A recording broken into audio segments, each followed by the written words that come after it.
அனைத்து எண்ணும் எழுத்தும் கற்பிக்கும் ஆசிரியர்களுக்கும் வணக்கம்.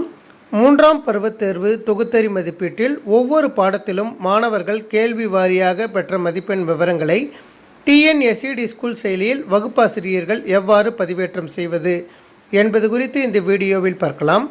அதற்கு உங்களது மொபைலில் டிஎன்எஸ்சிடி ஸ்கூல்ஸ் ஆப் ஓப்பன் பண்ணிவிட்டு உங்களுடைய 8 இலக்க எம்எஸ்ஐடியை பயன்படுத்தி லாகின் பண்ணிக்கோங்க. நீங்கள் லாகின் பண்ணினதும் உங்களுடைய லாகின் பேஜ் வந்திருக்கும். அதில் எண்ணும் எழுத்தும் அப்படிங்கிற ஐக்கனை கிளிக் பண்ணுங்கள். கிளிக் பண்ணினதும் முதலாவதாக கிளாஸ் ரூம் டீட்டெயில்ஸ் அப்படின்னு ஒரு ஹெட்டிங் வந்திருக்கும். அந்த ஹெட்டிங்கை கிளிக் பண்ணுங்கள்.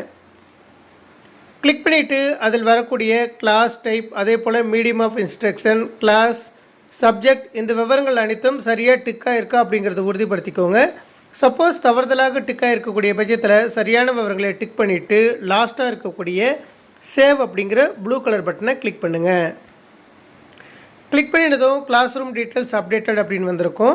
அதன் பிறகு மூன்றாவதாக இருக்கக்கூடிய சம்மேட்டிவ் அப்படிங்கிற ஹெட்டிங்கை கிளிக் பண்ணுங்கள்.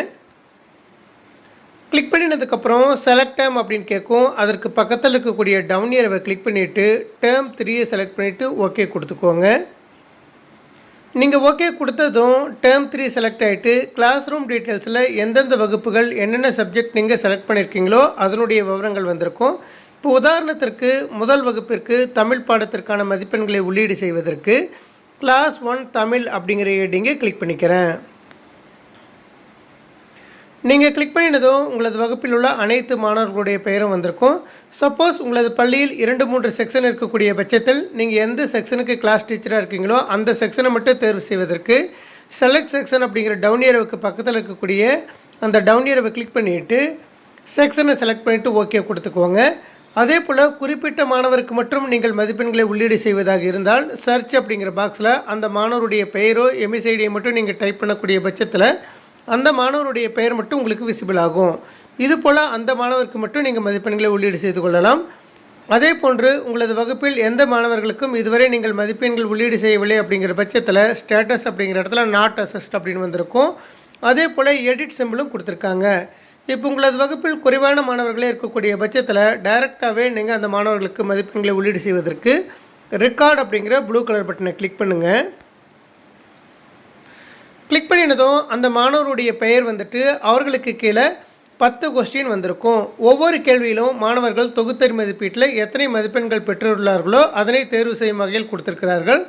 உதாரணத்திற்கு ஒரு கேள்வியில் 2-3 துணை கேள்விகள் இருக்கக்கூடிய பட்சத்தில் அனைத்து கேள்விகளுக்கான மதிப்பெண்களையும் கூட்டி அந்த கேள்விக்கு எத்தனை மதிப்பெண்கள் மாணவர்கள் வாங்கியிருக்கிறார்களோ அதனை நீங்கள் குறித்து வைத்துக்கொண்டு டிஎன்எஸ்சிடி ஸ்கூல்ஸ் ஆப்பில் செலக்ட் ஸ்டேட்டஸ் அப்படிங்கிற டவுன் ஏரோவை கிளிக் பண்ணிவிட்டு அதில் எத்தனை மதிப்பெண்கள் பெற்றுள்ளார்களோ அந்த மதிப்பெண்களை டிக் பண்ணிவிட்டு ஓகே கொடுத்துக்கோங்க. இது போன்று ஒவ்வொரு கேள்வியிலும் மாணவர்கள் எத்தனை மதிப்பெண்கள் பெற்றுள்ளார்களோ அந்த விவரத்தை நீங்கள் செலக்ட் ஸ்டேட்டஸ் அப்படிங்கிற டவுன் ஏரோவை கிளிக் பண்ணிவிட்டு தேர்வு செஞ்சு ஓகே கொடுத்துக்கோங்க. நீங்கள் மதிப்பெண்களை உள்ளீடு செய்ய ஆரம்பிக்கும் போதே அந்த மாணவருடைய பெயருக்கு கீழே பார்ஷியலி ஃபில்ட் அப்படின்னு வந்திருக்கும்.